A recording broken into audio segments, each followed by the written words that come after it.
Blog Talk Radio. Oh no, Bronco. The Bozos of Basketball is rated MA for mature audiences. This episode contains strong language, sexual situations, and brief nudity. Kids, don't take drugs, but download and listen to us when you're bored in class. Bozo time.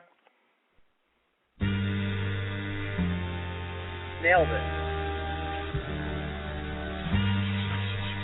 The arsonist has oddly shaped feet.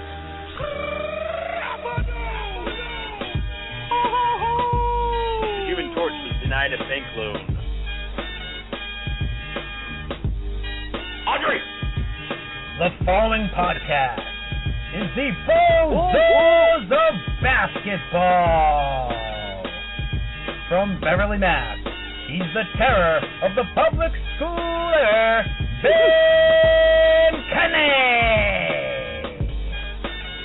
And finally, your host, one of the original members of the Pro Basketball Talk, James Bucklin. Take it away, Bozos. Hello, everyone. You are listening to the Bozos of Basketball podcast, brought to you by theprobasketballtalk.com. Once again, that is theprobasketballtalk.com, your number one basketball website for all playoff coverage, because we are firing on all cylinders when it comes to that shit. Thank you very much, Ben Kenna, for that beautiful intro disclaimer. I am James Bucklin, of course, the host of the show. And today will be another great playoff episode, I am sure. Isn't that right, Mr. Kenna? Certainly hope so, everybody. Namaste. Happy May Day, if that's what it is. I don't know. It's May, at least. Somewhere midway through May Day. But, yeah, it should be great, man. We've got some good series taking part, had some games last night, pivotal games tonight. So people call us and tweet us, and we'll talk anything, really. We'll take a call of any kind. Right. I'd love to take a call about anything. Let's talk about brunch and why that exists, that word. Yeah, brunch and why there always has to be a brunch now after weddings, so a bunch of hungover kids have to talk to aunts and uncles that aren't hungover. Lame. Not even just weddings, just every weekend I feel like someone's inviting me out to brunch. It's like, can we just call it breakfast or lunch? Because I'm going to have one of the two. I'm not going to have eggs with a cheeseburger inside them, although maybe I will, because that sounds like a great idea. I think it's nice because the lunch part of it, I don't feel bad about drinking. I'd feel bad if I went to a diner and got my eggs and bacon and had a couple of beers. But since it's brunch, hey, it's lunch. Give me a beer. Well, that's why mimosas exist, so that if you're at breakfast and you feel like having a little bit of a sniff, a little bit of a taste, you get a lot of orange juice with the champagne. It's just as delicious as orange juice. Oh, they're great. I guess we should say happy belated Mother's Day. And we're talking about mimosas probably because we had Mother's Day brunches and had some. At least I did. Right. That's precisely what happened. So, let's talk a little basketball, though. Okay. If you want. We can just riff on mimosas and brunch all day if you want, but... Nah. So first of all, I think we should get out of the way a couple of goodbyes, because the last time that we've chatted on this podcast since then, there are some teams that have gone down, such as the Memphis Grizzlies, who we love, and the Denver Nuggets, who featured JaVale McGee, who's just had such a great season, great story. Yeah, two great series. They took them to 7, both the Nuggets and the Grizz, but the Lakers weren't going to lose that one, and the Grizzlies, they just couldn't hit a shot down the stretch against the wounded Clips. So, yeah, we are parting ways with a lot of good friends, especially McGee. But McGee, I think, may be turning the corner, and as much as I'd love to see him back in full effect in Bozo stuff, he might be waving goodbye to it, because he was pretty solid during those playoffs. Yeah, he had some real legit nice games, big old double-doubles, mid-teens in points and rebounds. He's never going to be fully devoid of Bozo activity. We even saw after the win there when he missed out on that high five with an animal. And that was just fantastic. If you haven't seen that picture, you can go to my Twitter. It's the latest picture I posted, because I don't post pictures usually because I'm a male. Yeah, and you did post the pic of the grab bag, which we're getting tremendous feedback, and I guess we'll just tease the listeners by saying you haven't heard the last of the grab bag. That will probably be coming back in the near future. Yep. Speaking of, let's go from grab bag to douchebag and talk a little bit about LeBron James and the Heat last night, what everyone is talking about today in the sports world. Skip Bayless and Stephen A. Smith are screaming at each other. Every Twitter blogger in the world is talking about it. LeBron James missing the free throws, not wanting the big shot, deferring to Wade, Wade deferring to him. It's all a big mishmash, and if they had won the game, nobody would be talking about it. But that series is tied 1-1. Pacers took one last night. Yeah, it's huge, the loss of Bosh. Bosh's pit is empty now, and for the near future, because this is an abdominal strain, which I believe is what the injury is. Doesn't sound like it'd be bad, but apparently it's worse than having a broken rib or whatever. But let's start with LeBron James. You know, we always seem to need to. The stat line is amazing: 28, 9, 5, 6 steals. Right. But those free throws down the stretch, and LeBron, I heard a stat today that's interesting. It sort of goes to show you everything we already know. In the last minute of a game where it's a one-possession game, I'll try to make that clearer, basically in a close game in the last minute, LeBron is 10 for 17 from the line this season. That ain't very good. No, not very good at all. If you look at his stat line on the game, you look at 8 for 13 from the line. From LeBron James, that's sort of to be expected. You don't expect him to be Corey Maggette going 16 for 16. Bron, it's always been sort of his Achilles heel, the free throw line. And a lot of people are saying down the stretch some of these reasons why he's not taking it to the hole and attacking like he does for the rest of the game is he's afraid to go to the free throw line with the game on the line because that's just not what he does well. What point is it where Dwayne Wade has to step up and say, I'm the guy in the last 2 minutes? Yeah, it needs to be Wade. He's getting some flack as well for missing a layup. And then the last shot of the game, they still had a chance. Mario Chalmers put it up. They were awful from three. They were pretty awful from everywhere. 34%. They missed 9 free throws, 1 for 16 from three. But look at this: 28 for LeBron, 24 for Wade, and then a whole bunch of dog shit. The Miami Heat are vulnerable now, and the Pacers are living life happy right now, getting that split. They don't care how they advance if they could, whether everyone's hurt or whatever. They just want to. They got that split, and they're happy, even though that game was ugly, man. You know, a lot of ugly games, especially in the East. Yeah, that game was certainly ugly as a Carney's daughter, and I think that's the way that the Pacers want it. If they can have it that way, they'll love it. You look at the rebound stat here. It was 50-40 in favor of the Pacers. There's a lot of missed shots. They're long, man. They've got George and Granger and West and Hibbert. That's maybe the longest 4 guys in a starting lineup this side of the Los Angeles Lakers. And they're going to pull down those boards, and that's the way they want it, an ugly game, because it's all going to be defensive. And when you've just got Wade and LeBron to stop and everybody else is pretty much useless, Shane Battier, I believe, is their second leading scorer in the playoffs, which is pathetic. Yeah. That's what the Pacers want. Mike Miller is another guy. I feel like he's got to play more minutes and start making some shots because he's actually someone who can score the basketball for the Heat other than the big two.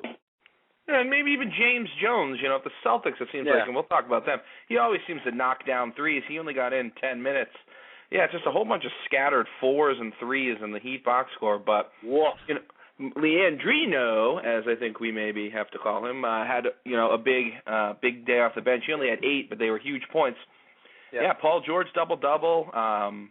Hibbert, grabbing 8 boards. Granger messing around with 11. LeBron, David West. The Pacers are deep, and the score I think indicates some tired legs possibly, and it's been a tough season for all these teams, but they love a split. And this injury with Bosh, Miami, it's in their head a little bit. LeBron looked a little rattled after that first free throw. He clanked the second one, and that's the knock on him his whole career, and he doesn't want to be clutch. And 78-75, Indiana, they'll take it. They don't care. They could win 4-3 as long as they have one more than the other team. Yeah, you look at the stats here. Chris Bosh goes down. You've got Turioff and Udonis Haslem playing 12 minutes apiece. I thought you'd expect more from Haslem. Maybe he was a little dinged up in that game. He went 2 for 5. Turiaf 1 for 3. Joel Anthony off the bench played 35 minutes. 0 for 5, that guy. So, I mean, these are good defenders you're bringing out here to replace Bosch, but they have to replace that scoring as well. And, I hate talking about replacing points, but these guys just need to step up and be part of the offense rather than just standing around and waiting for LeBron and Dwayne to get them all the way, because these guys aren't going to put up 50 points apiece every night, although they'd only really have to put up about 40 apiece to beat the Pacers, who can't score as well. Yeah, it's ugly all around looking at this. But as a Heat guy that I'm not at all, I'm happy to see it. I mean, it's going to be a good series, very physical. It's going to get stretched out now, I think. The Miami's got to come back and steal home court, so I still think they can pull it off. But now you're asking so much more of guys like LeBron and Wade, and they need Chalmers, they need Miller, they need these guys to step up and do things, because the Pacers, like we said, are deep. They could pretty much go 10 deep, even though I don't know if you really need to do that in the playoffs, maybe this year because of the short season. But Darren Collison was a starter all season. Now he's coming off the bench. That's a legit guy. Barbosa, Hansbrough, Lou Amundsen, an old friend. So nice win. It's not going to the NBA Hall of Fame to dip that in the archives. Yeah, you're not going to see it on ESPN Classics anytime soon. I was. What'd you think about LeBron and Granger? Danny Granger not backing down, ripping the headband off. Yeah, that was pretty badass. You like to see that, too, because LeBron James is obviously the most important guy to stop, and if you've got your top defender, who that's what he does. That's what Danny Granger does. He knocks down threes. Well, not in this series, but he usually knocks down threes, and he defends. And if he's ready to just go head-to-head with LeBron James and say, I'm going to stop you, I'm going to hold you under 30 every night, I like the Pacers in this series, but you got to expect Bron to blow up one of these times, especially now that everybody's talking about him. He'll come out and shut everybody up pretty soon, probably. But, again, you're going back to Indiana now, which is a big deal. Their home crowd's going to be rocking the Conseco Fieldhouse. Bird's going to be sitting there, arms crossed, legs crossed. It's going to be great. Oh, yeah, they'll probably have a yellow out or a white out or whatever jerseys they'll have. I liked Paul George in this game, 10 and 11, 3 steals, a guy that I thought was going to blow up, at least fantasy-wise. He'd have a really nice game, then he'd have an awesome game, then some quiet games. But, isn't this kid, wasn't he like 6'4", and then he was 6'7", and now he's like 6'9"? I mean, this kid's still growing. I mean, I think he had a plus 20. Now, remember, I know jack shit about plus minus, but I think that's good. Right, it was the best in the game, so it must have been pretty good. But, yeah, he's someone who can definitely – it's not just his shooting and his defense, it's his length. He can get his hand on errant balls. He can rebound from the 2 spot. What did I say? You said errant balls. Come on, bro. Oh, excuse me. I didn't realize that I. You were making a great point. I'm very sorry. No, it's all right. I'll end the point there with errant balls because I think that was the most important part of it. New fantasy name. You should trademark that at James_Bucklin. If you want to use that as your fantasy name for next year, you have to get James or JJ's permission. When's the next game in this series? Are they doing every other now? Is that sort of how the schedule's looking? Yeah, that's what most series are doing. I think things get a little dicey around the weekend, but tomorrow night, 7 o'clock, Conseco Fieldhouse, ESPN, and then they actually don't play again until the 20th, which would be I don't know what day because I'm at Mass. Sunday, so they get lots of rest. We were a little upset about this series because both these teams were waiting and hanging around, and they got that Sunday afternoon game because ABC wanted the 3:30. LeBron and Dwayne, and rightfully so. MVP, two of the best players, if not in the whole league. So, but hey, it's gonna be. Do you think it can go the distance, going 6-7 at least, or is this just a hiccup and Miami will win the next 3? I think Pacers will split at home, probably. Now because last night changed everything. I thought the Heat were just going to be like, we don't need Bosch. We've got the 2 big guys. We're just going to roll over you still. But after watching last night, I think Pacers split at home, and this one gets into the nitty-gritty here.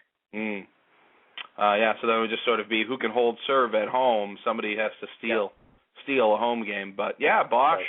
I don't know. Maybe he'll try to come back, but I think the word is out for this series at least. Right, and what upset us about the Heat going on that Sunday game was that the Celtics then got boosted up to Saturday, even though they had finished their series after the Heat. But now let's go to the other series in the East, also tied at 1-1, which is the Celtics and the Sixers. And that game the other night certainly ended on a controversial play. Those teams go at it again tonight in Philadelphia at 7 o'clock, so we'll look forward to that one.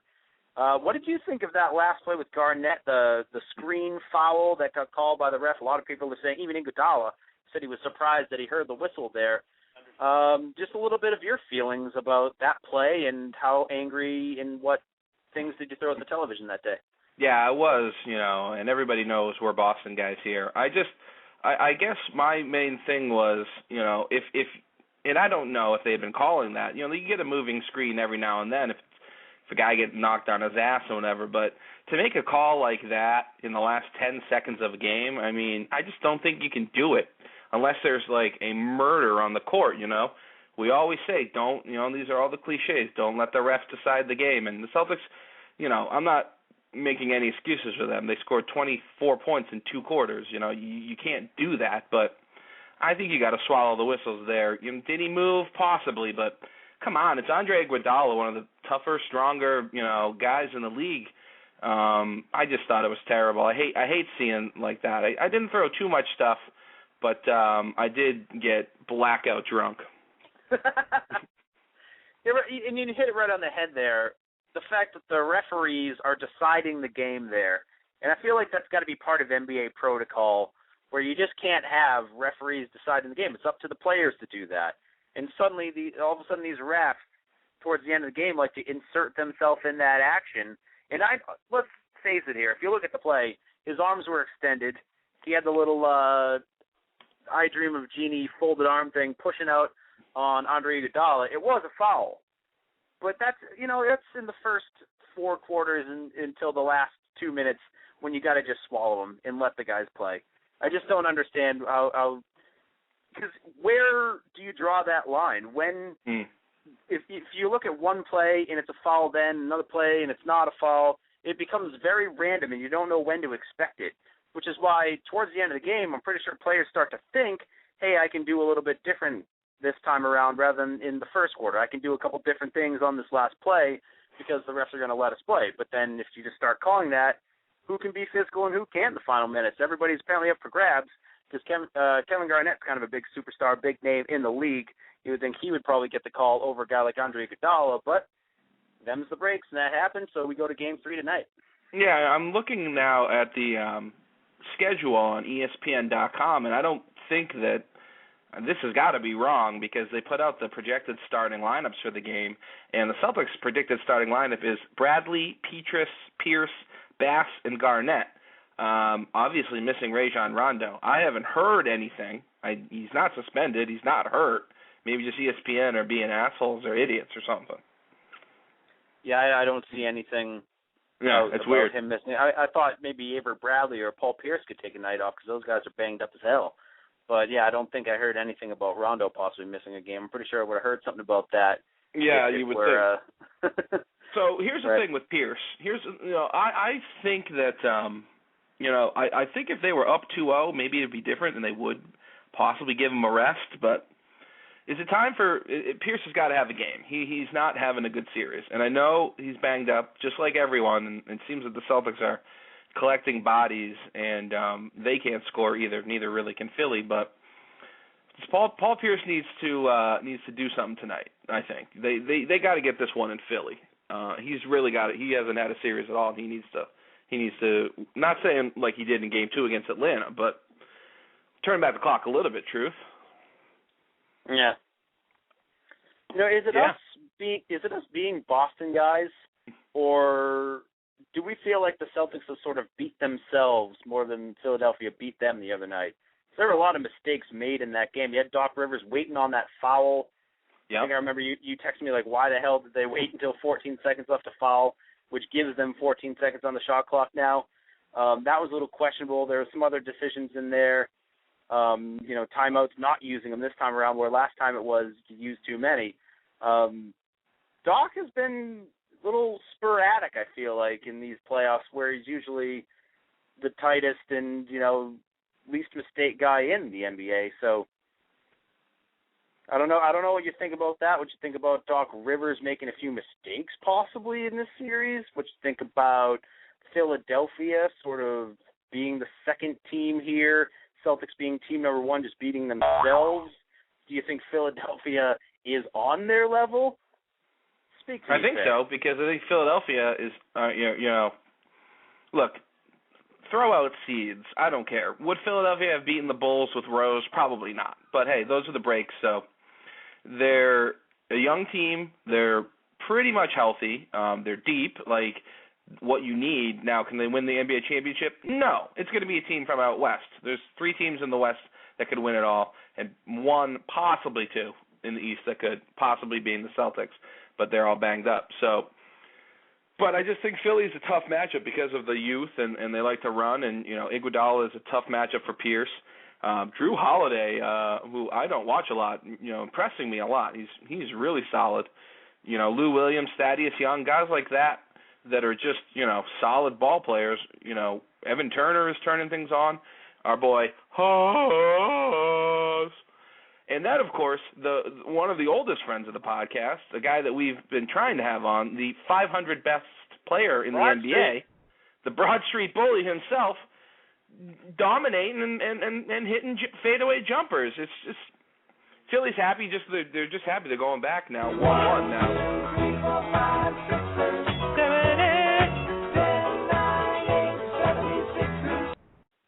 Yeah, the boy Allen shot. You had Evan Turner with that reverse over-the-shoulder shot. Made it out of nowhere. Meatwad in the house. Yeah, it's tough with the Celtics, and I just wish that, if Pierce is really banged up, he's not going to say anything. He's going to go out there and gut it out. I think the guy is Rondo, and there's been a lot of Rondo talk going around PBT, and Garnett has been amazing. I think he's exceeded the expectations we had with what he's doing. But Rondo is the guy, and it just seems to me that it's all about when Rondo wants to do it, and I just don't get that. I just don't get the fact that he sometimes wants to, or it seems like sometimes he wants to and sometimes he doesn't. I mean, it's the fucking playoffs. Like, playoff, I can't. It's tough to formulate a sentence. He bamboozles me so much. Yeah, I'm so bamboozled by it all too. 4 of 12 in that last game, 38 minutes. And you look at Philadelphia; they're not that imposing inside. It's not like you're playing the Lakers with Bynum and Gasol. It's Spencer Hawes and Elton Brand and Thaddeus Young and the Broad Street Bully. You'd think he could get into the paint and get some layups on these guys. Maybe the problem is he can't get by Drew Holiday and Evan Turner in the quick guards. It could be. I think I want him. He's got to come out tonight, and he's got to have a huge game, and he's got to score too. I know he wants to get the assists, and the assists are great, but they need 20 at least from Rondo tonight, because Ray Allen had a nice game. Petrus hit a few shots. Garnett needs to take more than 12 shots.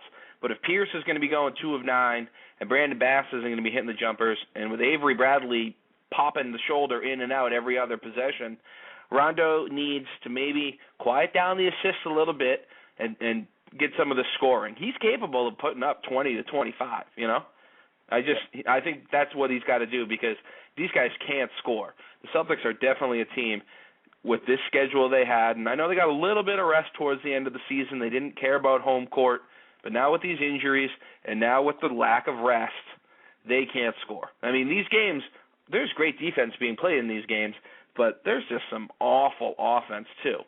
And they've got to get to the line more than 9 times. Pierce alone needs to shoot. 9 times. Pierce needs to get 10 to 12 free throws, but then he's going to get banged up getting fouled because he's going to get hacked. The truth is struggling out there, and that's usually him, is he gets the free throws, 2 for 2 in that game. And, like you said, the 2 for 9 from the field. He's got to be more part of the offense if they're going to win these games. Or maybe you start bringing off some of these guys off the bench. Petrus, you've got Marquise Daniels, who played 2 seconds. Sasha Pavlovich has got a little game himself. Maybe Pierce, takes a little time off in this one and only plays 25 or so, because he needs to get some boost back in those legs, because right now he's hobbling up and down the court from what I can see. Yeah, they basically need to do what Miami did and get one of the 2 in Philly. So if tonight is a night where, it looks like they can get the W, they're going to go for it. Now, if they come out and are getting smoked, then he'll obviously get the rest, unfortunately. Yep. they'll lose the game. But Broad Street Bully with 10 and 8. I mean, Lavoy Allen, he's going to be way too big time to come on the podcast now. Right, he's out of our league at this point. I don't think we're ever going to get that one-on-one with Peyton that we were hoping for.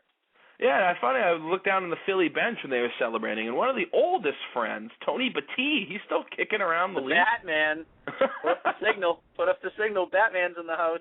He is still kicking around the league. How do you like them apples? Tony Batiste, I mean, so he was the one who obviously him and his brother saved Paul Pierce's life.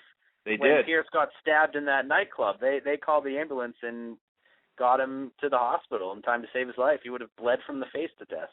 Yeah, it was a terrible story. I think their car was ruined. But this is the first game of the night. Maybe we should make our predictions for it. Celtics, Philly.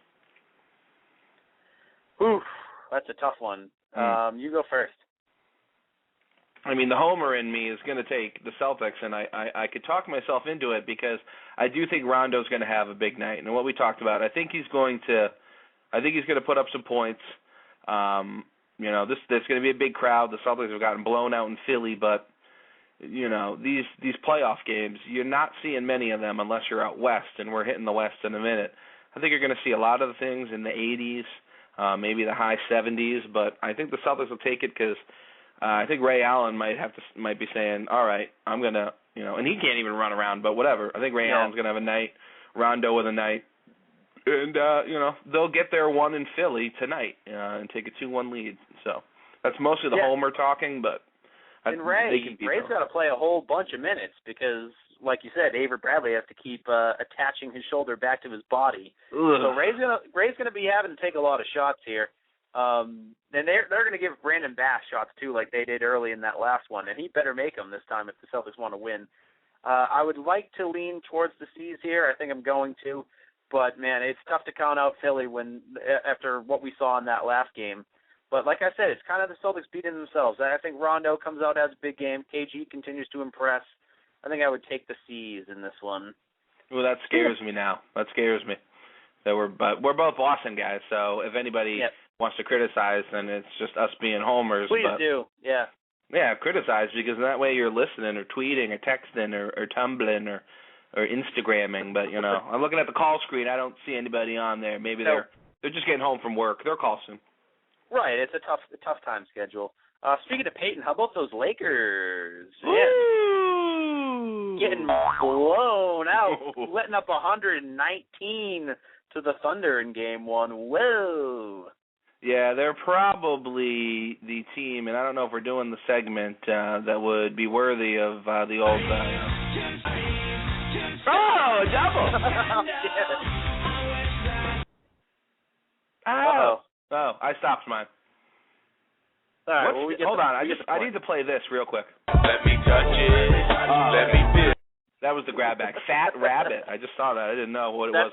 That's the actual name of the song. That's the grab bag, yeah. I still like mine, but whatever. Yeah, so 109 to 90. Lakers, 119. Thunder. 119. Oh. I guess it goes to show you with the two Western Conference series, the teams that have been getting some rest looked to be pretty crisp, considering they pretty much blew out both their LA opponents. But if we're talking Thunder, I mean, they're just Russ. What do you want to talk? They smoked them. Russ. Let's talk Russ, baby. 27 minutes, 27 points, 9 assists, 7 rebounds, 10 of 15, 6 of 6 on the line, 2 steals. Bang. Urkel glasses and fishing lures on his outfit. Yeah, and they smoked these guys so bad that all these guys only played, the guy that played the most minutes was Durant, and he played 28 minutes. I don't think it could have been better in Loud City. You came out there. The Lakers, they're not going to roll over. I think it's going to be a longer series, but unless Oklahoma City plays like that, then, geez, I don't know if anyone beats them. But young, fresh, deep, hungry, except for Perkins, who's such angry. A fucking bozo. Yeah, they deserve to be angry, man. Meta World James Harden comes out, 17 points, 24 minutes, got to the line. got to the line kind of like Maggette, and Harden's kind of got the old school game. It doesn't seem very flashy. I got my left hand. I'm going to cross you over a couple times and drive to the lane, or I'm going to hit a three. It's kind of like Ginobili. Yeah, I like that comparison. That's a good one. Now, Andrew Bynum had a pretty nice game, 20 and 14. Andrew? But, Andrew, come get your food. Certainly Perkins does not have his number anymore. He is from what he did. But, again, if you're going to let up 119, it doesn't matter what you do on the offensive end, right? But one thing I want to talk about Andrew Bynum is those gray hairs. Did you notice that?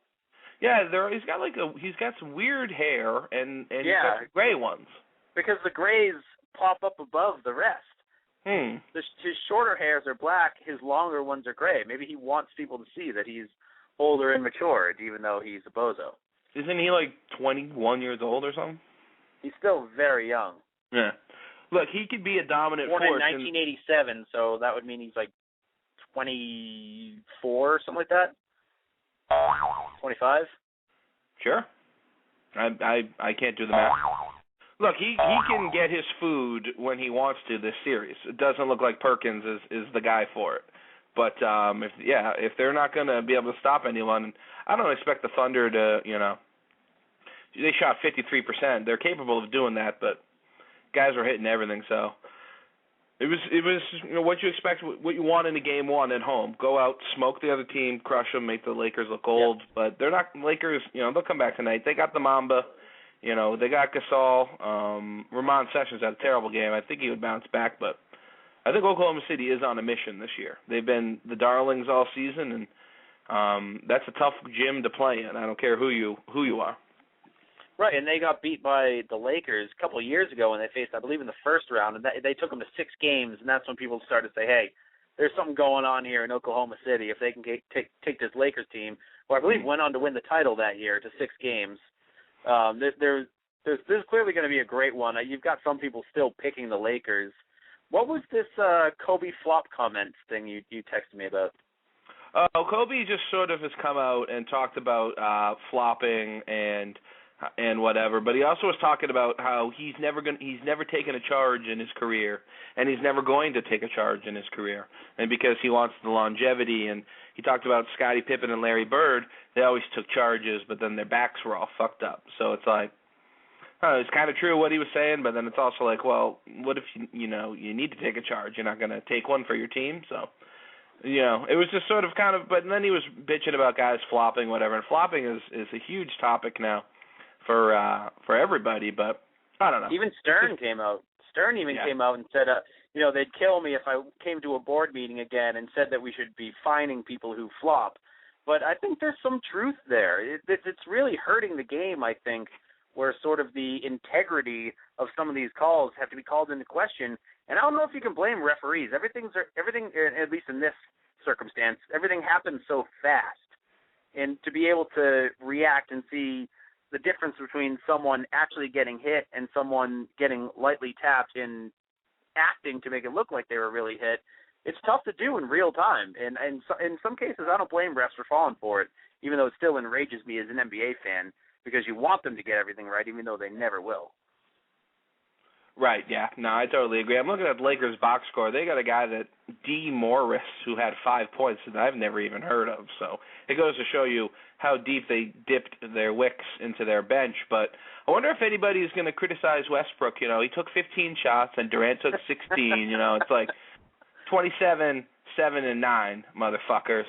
And some kick-ass glasses and Hawaiian shirt to boot. So when the Thunder are playing like that, they're primarily jump shooting team, Durant, Westbrook, these guys, when they hit those shots, man, and I don't even care, as well as the other team out west won their game one, Thunder looking real good. I love the Celtics. If the Celtics somehow made it to the finals and played the Thunder will sweep them off the court. Yeah. I think so. Let's see, they're young, and just because of the youth, the youth and being healthy and whatever, I mean, they are not fucking around. Actually, we have a call here. I believe this is our site creator, Jacob Noble, who seems to call every week now. Jacob, what's going on? Yeah, you guys happen to catch me at good times. I'm on my way home, so I'm like, let me listen to the greatest fucking podcast in the world. And I was I'm sorry I'm dropping F-bombs because Ben dropped about 4 F-bombs while I was sitting here listening, so I love it. I love the intensity, but I wanted to touch on something that you talked about for a second. You guys talked a little bit about the flopping that Kobe Bryant was alluding to and everything, and I happen to agree with him 100% because the game wasn't made to fall down. And Bill Walton, he said a great quote. I want to say it was a few years back. He said the game wasn't designed to have 7-footers fall down. And it's really embarrassing. Jeff Van Gundy should be the head of the committee that figures out how to stop flopping. And, JJ, you brought up a great point that it's out of the officials' hands. I mean, you don't want officials making judgment calls. That's not what officiating at any level is supposed to be. It's supposed to be black and white, this is what it is, this is what it isn't. And when they start doing judgment calls, such as flopping, that's where it gets dangerous, and that's where no one's going to win. Bringing fire and thunder and brimstone down upon the Bozos. I do like coming it. Coming out hot. I like it. So yeah, no, you're right, though. Yeah. Some action, I think, has to be taken, but I don't know what you do. Do you really start fining people for flopping? I'd like it because I'm so anti-flop. It's why I don't watch soccer. But I think it's kind of tough when you're distinguishing how much you're going to fine someone for an elbow to the head and then pretending that you took an elbow to the head. It's sort of a weird little mishmash of integrity there, like we're talking about. Well, look at David Stern said something, and whenever he speaks, the officials listen. And if you watched the few playoff games that came after his comments, you will notice that officials are letting some go. And we saw it in the Sixers-Celtics game. A couple of flops happened, the players cried, and the play continued. And that player who took the flop was at a disadvantage, and he hurt his team. We saw it in the Lakers game, the Thunder game. You had a couple of flops there, and the refs let it go. You can go around the board. You go to the Miami Heat Pacer game. I believe Dwayne Wade flopped, and he didn't get a call. And he was instead yelling at the official while the Pacers went on and put 2 points in the bucket. So I think there's a way to do it and just not call it. Yeah, I absolutely agree. I wish the superstars wouldn't do it, too. Stern's little dig was MVPs could be getting Oscars or something. Might have been a tiny little dig over at King James, who's been known to flail about. But it is tough. I don't know what you would do if you'd maybe call it's kind of like a defensive 3-second or something, and then if you get 2, it's a free throw. I don't know, or just tell guys grow some balls and play defense. Well, that's why. Go ahead, JJ. Every year they sort of stress certain rules. Like this year you had no more offensive player jumping into the defensive player to cause the foul. Maybe before next season you take these guys into a dark room for a week, have them watch flops and see, kind of look specifically on film what's a foul and what's not a foul, where you're messing up, where you're getting it right, and really just brainwash these referees into being able to see these things through. Well, I mean, you made a great point today. It's hard to officiate that on the spot. Everything happens so fast. Real time. And a lot of fans just don't understand how fast the game of basketball is, and you really need to sit courtside to understand how fast-paced that game is. And so it's hard for an official to make a judgment call within 2-3 seconds after a play, and that's usually when it happens. And we can see from television, because we're from a far distance, we can see what was a flop and what wasn't a flop, but how do you get those guys on the court to determine, I don't want to slow the game down anymore. So I think it's just one of those where, don't call it half the time, 75% of the time. Just don't call it. Especially in the playoffs. You had that Kevin Garnett foul we already talked about. These refs, sometimes they're too aggressive and sometimes they're not aggressive enough with the calls. But, we shouldn't waste this whole entire pod on the referees. We still have one more series that we haven't talked about, and that was the other game that happened last night. Spurs went up 1-0 pretty convincingly over Ben Canet's Lob City.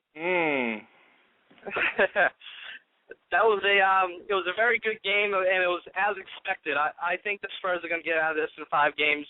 If they swept, it wouldn't surprise me, but I'm going to give the Clippers a benefit of the doubt. Usually don't have too many sweeps in the second round of the NBA playoffs because this is where the real talent shines. And you gotta think that San Antonio will probably lose one in LA due to a Chris Paul turns into a freak and puts up 50 points, 38 rebounds, and 29 assists or something crazy like that.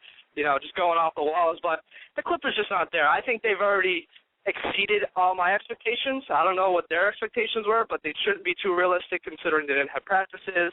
Everything kind of came together so fast in the off season. But I don't know what you guys think. But to me, the Clippers already exceeded their expectations. Last night sort of changed my mind a bit. I went into this series thinking it was going to be a long one, 6 or 7, not because I didn't think the Spurs were a much better team, because I do, but just because of the Chris Paul factor. But last night, the Spurs did such a good job handling him on the offensive end. You see that, him going 3 for 13 with his 5 turnovers. They did a great job shutting down his pick and roll, and if they're going to continue to do that and keep Chris Paul out of the series, it's probably going to be a short one. What do you think, Ben? Yeah, I hadn't tuned into many Spurs games as well. I watched like 5 teams. I definitely watched a lot of clips, but you're looking at Tony Parker, a guy that we've all talked about this season and had an unbelievable season. He went 1 for 9, and the Spurs still blew him out. I mean, that just goes to show you how deep they are, how well coached they are, how they get the best out of all these guys. This kid, Bozo Danny Green, bombing down threes and whatnot. Like couldn't make the Cavs team.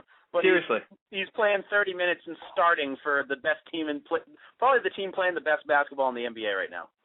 Yeah, they've been playing the best basketball all season long, and a lot of people just kind of expect it from the Spurs. So when it happens, no one's surprised. But right. if you're like an analyst like we all are, we were surprised. I mean, we figured they'd have some drop off eventually, but they keep passing the Father Time rule and making us all look like fools. But going on to Danny Green, and another guy I want to throw out there who you all love is Boris Diaw. Oh, sure. If you're a head coach and you can find a way to use a guy named Danny Green who couldn't find a team in the world to take him, and you somehow make Boris Diaw relevant in 2012, you're the coach of the year. And I debated Bulls fans all season long, towards the end especially, that Pop was the coach of the year. They had the best record. They did more than what they were expecting, and he took scrubs and turned them into players, and that's what a coach is supposed to do. I actually blame Tom Thibodeau for the Derrick Rose injury because I thought they brought him back a little early. I just thought the Bulls mismanaged that whole situation this season. Right. And not just coach of the year for Pop. In my opinion, that award that Larry Bird got today, which is the executive of the year, I would have thought about giving Pop that one as well because he's very involved in putting the team together. Yeah. And maybe that doesn't go to Pop specifically. They may have some guy who has a certain title that would end up getting it, but I'm pretty sure Pop's got his hand in all of that. R.C. Buford is a fantastic general manager. He has been there the whole Greg Popovich era, one of the longest tenured general managers in the league, and they've just, them two together, it was kind of like, and the reason I'm using this analogy because you guys are New England guys, it was kind of like Scott Pioli and Bill Belichick. You knew Belichick had a hand in it, but you still had a general manager, some guy who does that for a living, 9 to 5, and that's R.C. Buford, and he's phenomenal. He's one of the best in the game. Yeah, but they have to be doing something there because if Steven Jackson was doing what he did last night, 3 shots, 3 points, 20 minutes, he would be bitching and moaning. That's the same shit he did in Milwaukee. And now he's just totally falling in line, son. Look at the guys that didn't even get any minutes. James Anderson, wasn't he like a top 20 pick? Dwan Blair, a guy we all thought was going to be really good, played 1 minute last night. They're ridiculous with what they're doing. And they got Quack bombing down threes. You know what it is, Ben? The key here, Ben, is winning solves everything. Steven Jackson was complaining on an average Bucks team. He was, prior to that, he was unhappy in a Charlotte team that would be lucky to see 500. And you got to remember, he's been with the Spurs before. He knows the area. He's won a title down there. And I think he's at that stage, and he's surrounded by other veterans where he can't pull the crap he was pulling in other towns. Tim Duncan and company, Manu, Parker, Pop, go down the list, Matt Bonner, all those veterans will kick him out the second he starts any trouble. But he's been a good citizen, and it's paid off dividends to them. That was a nice little rhyme at the end, too. Boom.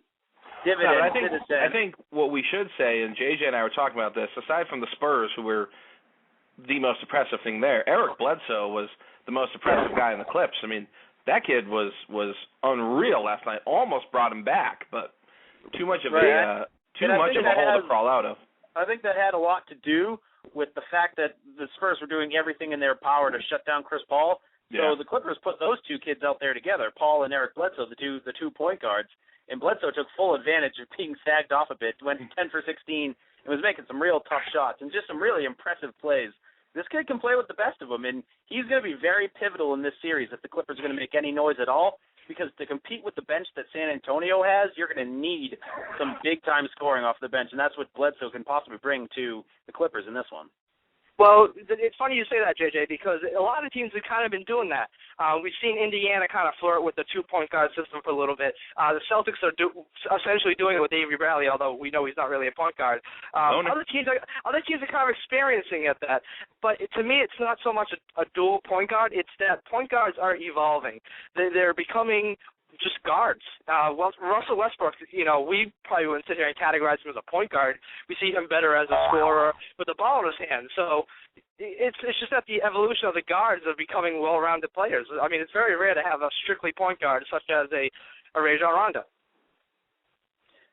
Yeah, and this is nothing new. Let's go back to 1986 and look at the NBA Finals. Your backcourts were Danny Ainge and Dennis Johnson against Magic Johnson and Michael Cooper.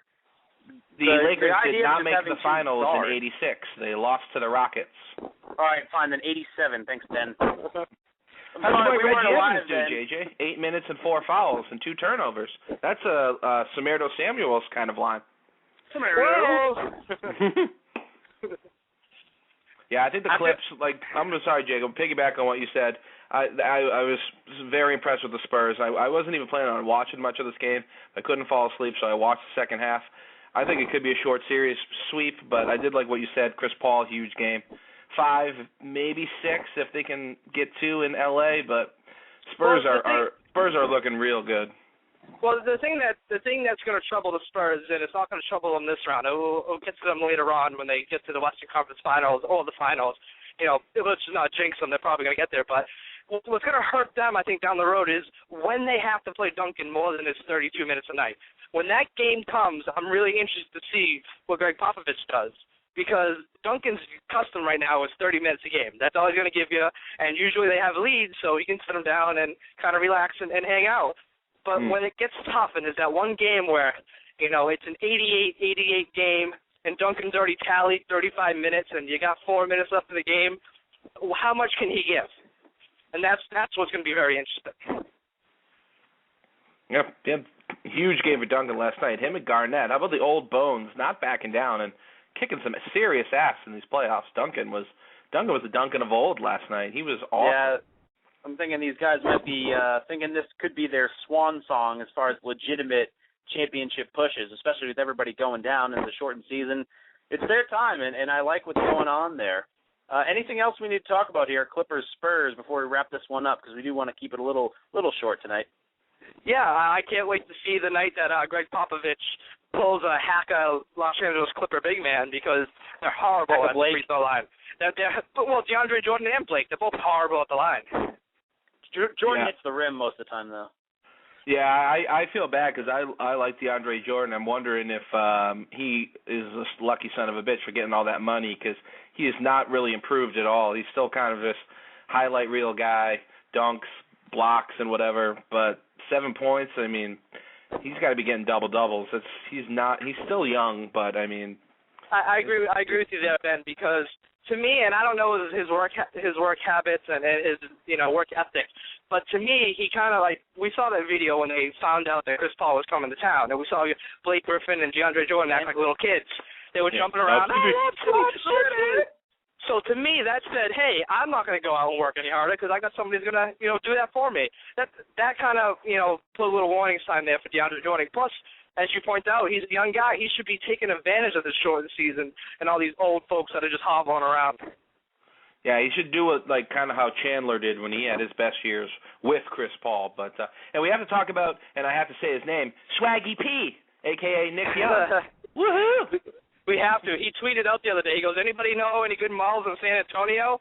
And that was probably the most retweeted NBA tweet of the day, because Swaggy P needs to make sure he gets his skinny jeans in every city.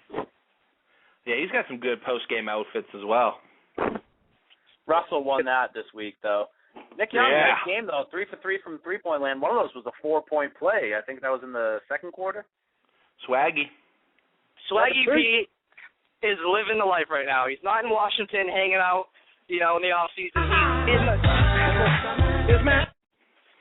He's sitting in the limelight. He's in LA. He's hanging out in Hollywood, doing his thing, and he's being Swaggy P. I have nothing bad to say about Swaggy P, except for he doesn't play any defense. All right, before we go, Ben, let's get your prediction on this series. How many games? Spurs series, I think it's going. I'm gonna say 6. I'm a little bit of a Clippers homer. Spurs win it in 6, although I wouldn't be surprised if it was shorter. Fair enough. All right, let's wrap this one up here. Jacob, any last words before we hit the bricks? No, you guys can go do it. Is it already 6:30? We like to keep them shorter now. For some reason, that just works better for us. No, it makes sense. You're not dragging out dead air time. Makes perfect sense. And just a little plug real quick. Tomorrow on NBA Unplugged, we have Alex Kennedy from Hoops World joining in. Nice. He was in the Miami locker room yesterday, so we're going to pick his brain and see what the emotion was after that game. Ooh, then he's the nice. Florida guys, so let's look at a couple of dongs on those guys. Ben, any last words? I'm just going to say that the Thunder Lakers will be closer tonight, but Oklahoma City prevails. This will be the game Durant goes off. I said 48 in the first game. He'll have in his 30s tonight. Thunder win that to go up 2-0 in their series. I'm sure all the loser critiques out there will be looking at how many shots Russell takes in comparison to Durant, but I think they win this one as well tonight. So we'll see how that goes, and we'll see how Celtic Sixers goes. And good night, everyone, from the Bozos of Basketball, brought to you by The Pro Basketball Talk, the greatest website in the world and your number one place for NBA playoff coverage. Thank you, Jacob. Thank you, Ben, and we'll see you next week, Bozos.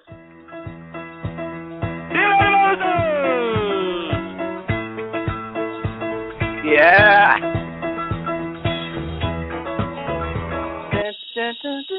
Oh, my bad. Shit, hold on.